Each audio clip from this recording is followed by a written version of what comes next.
कल के मामले के अंदर हमारा अल्टीमेटम यही था और हम ये भी कह रहे हैं आज कांग्रेस के नेताओं को कि ट्वीट और इस फेसबुक पोस्ट को छोड़ के आप सड़क पे आओ, हम आपके आगे चलेंगे। लेकिन आह्वान तो कांग्रेस पार्टी करे, इसमें तो कांग्रेस ही आह्वान करेगी। आरएलपी साथ है कांग्रेस के। अगर आरएलपी के किसी पदाधिकारी को पकड़ के ले जाते तो अभी तक मैं ईंट से ईंट बजा देता। ये तो कांग्रेस के लोग बाहर आए और उन्हें अगर पुलिस से डर लगता तो आगे मैं खड़ा रहूंगा और मेरे से 1 फीट पीछे हो जाना, ये मैं कर सकता हूँ। तो निर्मल मेरा छोटा भाई, उसके लिए मैं मेरा पूरा प्रयास जो भी कर सकता हूँ मैं कर रहा हूँ। बयान में कोई पीछे नहीं रह जाए। मेरा बयान आने के बाद लगातार सोचा कि बस कुछ हो नहीं जाए, कोई गलत कमेंट नहीं कर दे, बचीले दूं दां चालू हो गए। और मैं ये कह रहा हूँ कि कमिश्नर के पास टीम बना के भेज रहे हैं विधायकों की, तो खुद नहीं आ सकते क्या? ये कौन से सीएम है भाई? डोटासरा जी खुद आ जाए यहाँ पे। तो कमिश्नर के तो घूमते ही रहते हैं, और कहाँ जाओगे भाई? सीएम, कमिश्नर, गवर्नर यही तो जाते रहते हो आप लोग, तो आके आपको यहाँ बैठना चाहिए। मैं तो कह रहा हूँ सही स्मारक पर आना चाहिए, आपको अलग टेंट लगा के बैठना चाहिए, तब आपको माने। आपने अपने सवाल पूछा आज छात्र संघ अध्यक्ष की गिरफ्तारी का। इसके अंदर जैसे ही सुबह मुझे मालूम हुआ तो मैंने तुरंत कमिश्नर से बात करी दूरभाष पे।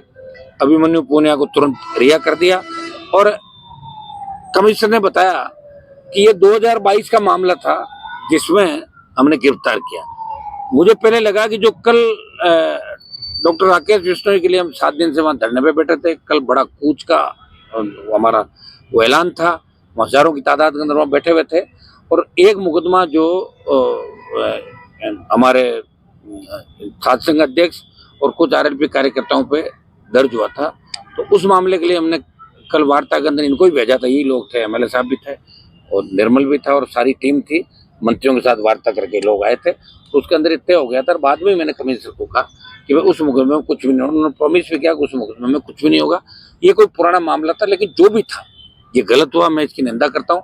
और विश्वविद्यालय कैंपस में एग्जाम चलते हुए किसी छात्र संघ अध्यक्ष को गिरफ्तार किया, ये कुलपति की कमजोरी है, ये विश्वविद्यालय की स्वायत्ता पे हमला है।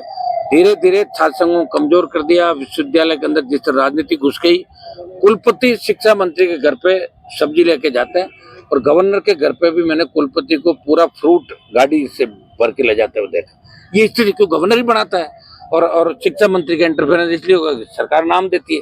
ये विधानसभा के अंदर भी मैंने बोला जब काली चंद जी थे कि इनके घर पे कुलपति सब्जी लेके जाता था।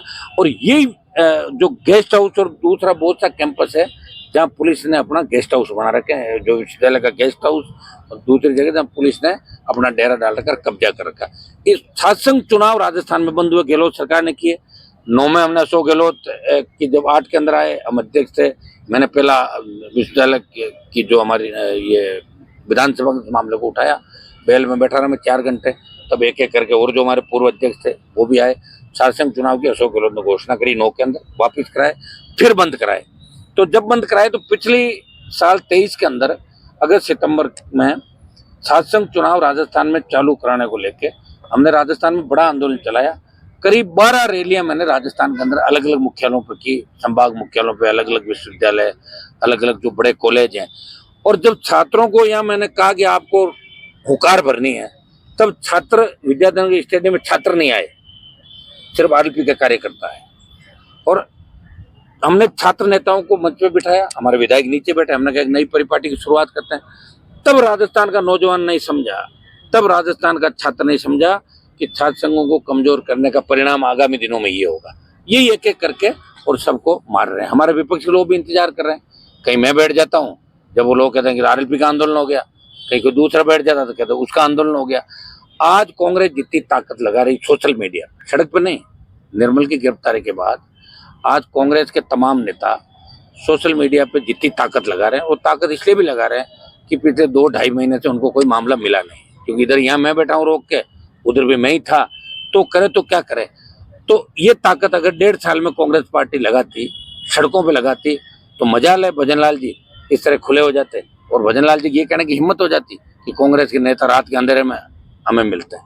हमें तो पता है कौन नेता जो रात को अंधेरे में भजनलाल जी से मिलते हैं, कौन पेपर आउट कराने में थे, किन के रिश्तेदार लगे। लेकिन सारी बातें समय आने पर अपने आप सामने आ जाएगी और हम तो चाहते हैं कि हम बातें सामने अपना आप ही आए जब ईडी सीबीआई ऐसे लोगों को गिरफ्तार करके ले जाए। और निर्मल के मामले के अंदर हमारा अल्टीमेटम यही था और हम ये भी कह रहे हैं आज कांग्रेस के नेताओं को कि ट्वीट और इस फेसबुक पोस्ट को छोड़ के आप सड़क पे आओ, हम आपके आगे चलेंगे। लेकिन आह्वान तो कांग्रेस पार्टी करे, इसमें तो कांग्रेस ही आह्वान करेगी। आरएलपी साथ है कांग्रेस के। अगर आरएलपी के किसी पदाधिकारी को पकड़ के ले जाते तो अभी तक मैं ईंट से ईंट बजा देता।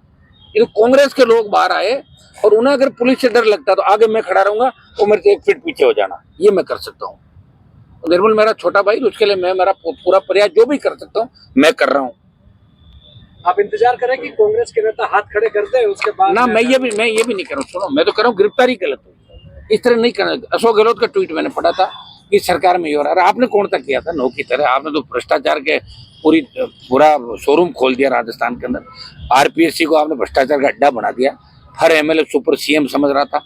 आप कांग्रेस सरकार बचाने में लगे थे और पायलट साहब माने से लेके गए 20 जनों को।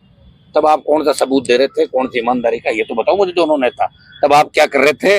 आप तो पद के अंदर कितने अंधे हो गए थे कि आपको तो सीएम एक को रहना था और एक को बनना था। राजस्थान से आपको क्या करना है?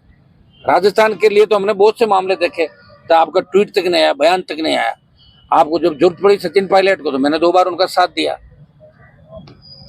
अशोक गहलोत जब एनडीए अलायंस में था तो गहलोत के बेटे को हराया जाके। और अब की बार इंडिया अलायंस के अंदर कांग्रेस मेरे दरवाजे पर आई, 3 सीट की बात करी, मेरी पीठ में छुरा घोंपा। सारे नेताओं ने मिलकर, गहलोत, पायलट, वो आपके बाड़मेर वाले जो नेताजी और ये आपका गमचे वाले, सब लोगों ने मिलकर और उसको ले गए। उसको ले जाके हनुमान जी को कमजोर करते हैं। मैं कमजोर नहीं हुआ हूँ। मेरी पार्टी 2029 तक राजस्थान के अंदर मान्यता रहेगी। मेरी पार्टी पहली पार्टी बनी 66 साल की, इनको तो पार्टी बनी हुई मिली थी। ये तो खुद ही बिखर जाएंगे, लड़ लेंगे। 15 तो दावेदार है इनके, ये तो लड़ते रहेंगे, मिलते रहेंगे हमसे चोरी छुपो, और कहाँ जाएंगे। नेताओं को यही होना सबका। लेकिन हम हमारी जगह पे खड़े हैं। हमने तो कोई बीजेपी के सामने समझौता करने गए थे और न कांग्रेस। और किसान जवान को जहाँ जरूरत पड़ी, किसानों के लिए सत्ता छोड़ी। और अग्निवीर का आंदोलन जो देश में सबसे बड़ा है, वो आरएलपी लड़ रही है। और कूच भी आरएलपी दिल्ली की तरफ करेगी। कांग्रेस ने कभी न तो कूच किया और न कांग्रेस कूच कर सकती। ये बयानवीर है, ये बयान ही दे सकते हैं। बयान में कोई पीछे नहीं रह जाए। मेरा बयान आने के बाद लगातार सोचा कि बस कुछ हो नहीं जाए, कोई गलत कमेंट नहीं करते, बचीले दूं दां चालू हो गए। और मैं ये कह रहा हूँ कि कमिश्नर के पास टीम बना के भेज रहे हैं विधायकों की, तो खुद नहीं आ सकते क्या? ये कौन से सीएम है भाई? डोटासरा जी खुद आ जाए यहाँ पे। तो कमिश्नर के तो घूमते ही रहते हैं, और कहाँ जाओगे भाई? सीएम, कमिश्नर, गवर्नर, यही तो जाते रहते हो आप लोग। तो आके आपको यहाँ बैठना चाहिए। मैं तो कह रहा हूँ शहीद स्मारक पर आना चाहिए आप लोगों को, अलग टेंट लगा के बैठना चाहिए, तब आपको माने। आपने पीएम को लेटर